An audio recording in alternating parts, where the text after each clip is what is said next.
I'm reading a Nancy Drew story, The Secret of the Old Clock by Carolyn Keene, the 1930s edition, which should have just come out of copyright. We're on Chapter 5, A Conference. This is a read-through without edits. There will be natural mistakes. Although the rain was no longer falling, the river road was a sea of mud, and before Nancy Drew started for home, the Horner girls insisted on helping her put chains on the rear wheels of the roadster. "You'll never make it to the gravel unless you do," Grace advised her. "The river road is terribly slippery in wet weather." "You're sure you want to attempt it? We'd love to have you stay with us until tomorrow." "Oh, I only have 2 miles to go before I strike gravel," Nancy returned. "I'll make it all right. But before you go, I do wish you'd let me pay for all the trouble I've caused you." "We couldn't think of accepting money," Grace said quietly.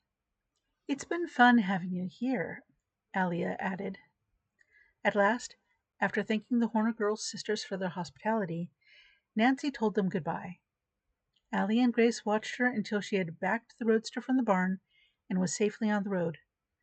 "You're taking a big chance in this mud," called out Allie after her. "If you have any trouble, come back here," added Grace.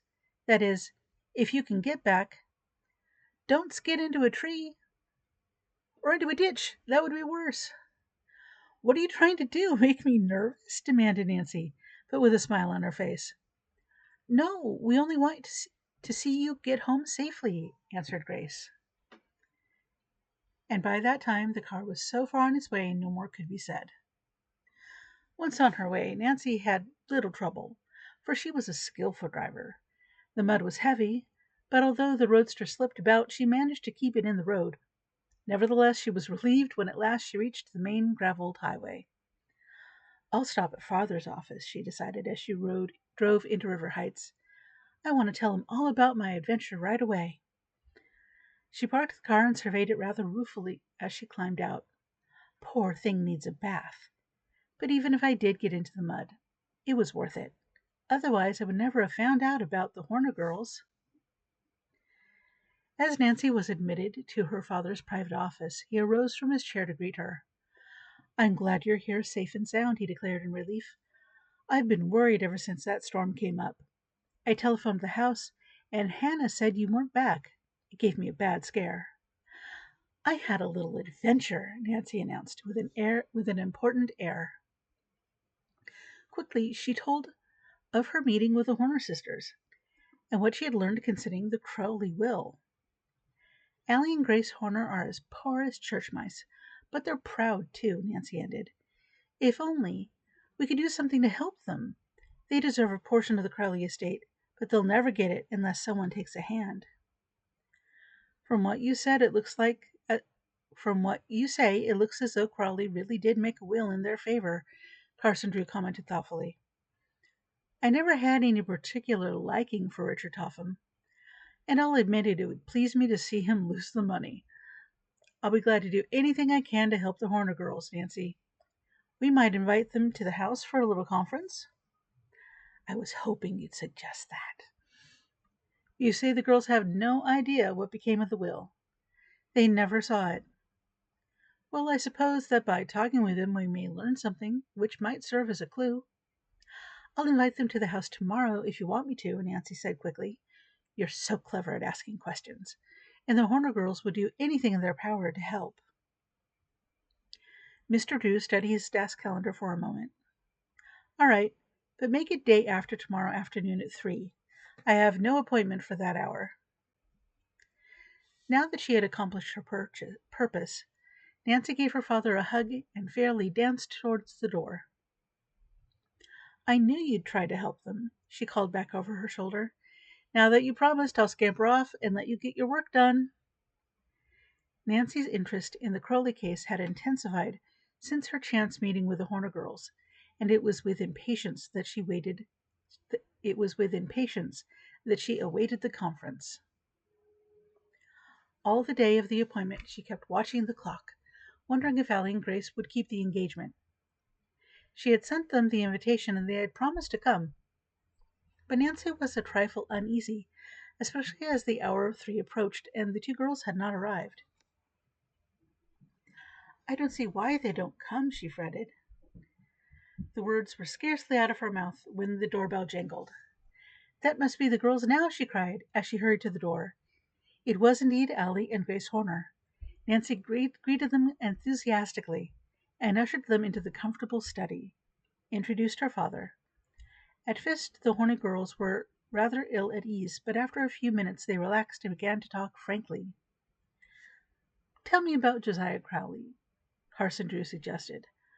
I understand that he was a rather peculiar man. Oh, he was, Allie said impulsively. I've seen him go about hunting for his spectacles when they were on his nose the whole time. When they were on his nose all the time. Did he ever hide things? Mr. Drew inquired. Did he? Allie laughed. He was always putting things away in what he called a safe place. The place was usually so safe that he could never find it again. Did he ever say anything that would lead you to believe that he had hidden a will? Allie shook her head. Not that I can remember. Why, he did too, Grace broke in. One day when he was at our house, he got to talking about the Tophams and the way they were trying to get his money. I guess they'll be fooled all right when they find out I've made another will, he said with that odd little chuckle of his. This time I'm not going to trust it to a lawyer. I'll put it away in a place that I know will be safe. That's right, Allie agreed. I had forgotten. Was Crowley living with the Tophams at the time he told you this? Carson Drew asked quickly. Grace nodded. Do you think it's possible that he hid the will somewhere in the house? You mean at the Tophams? Grace inquired. Of course, I have no way of knowing, but it's my opinion that he did. Nancy and her father exchanged quick glances, as though the same thought occurred to them. Perhaps the Tophams had discovered the will and already had destroyed it. Carson Drew asked a few more questions. The Horner girls were eager to help, but they were unable to furnish additional information which had a direct bearing on the missing will. After Nancy had served tea, they thanked Carson Drew for his interest in them and arose to depart. If I find I'm able to help you in any way, I will do so, Mr. Drew told the girls as he escorted them to the door. And of course there will be no charge for my services. However, unless the will is found, there's really very little that can be done. After Allie and Grace had left, Nancy turned inquiring eyes upon her father. Charming girls, he commented. Undoubtedly deserving. Then you'll help? Nancy demanded eagerly. I'm afraid there's nothing I can do, Nancy, Mr. Drew returned regretfully. The will is probably lost forever. It wouldn't surprise me if it had been destroyed. You mean the Tophams? Carson Drew nodded. The same thought came to me, Nancy declared. It would be just like them to destroy it if it fell into their hands. They have no scruples whatsoever. Of course, we have no proof the Tophams did away with the will, Nancy. It would be very unwise to suggest such a thing to the Horner girls. They deserve a portion of the estate, but without the will, nothing can be done. If they took matters to court, they wouldn't have a chance to win. I suppose you're right, Nancy admitted unwillingly. But while she dropped the subject for the time being, Nancy Drew did not forget the Horner sisters.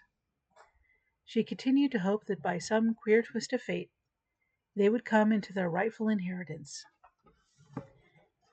If the will has been destroyed, I don't see how anyone can help them, she told herself rather unhappily. But until I'm sure of it, I'm not going to give up. She squared her shoulders with determination.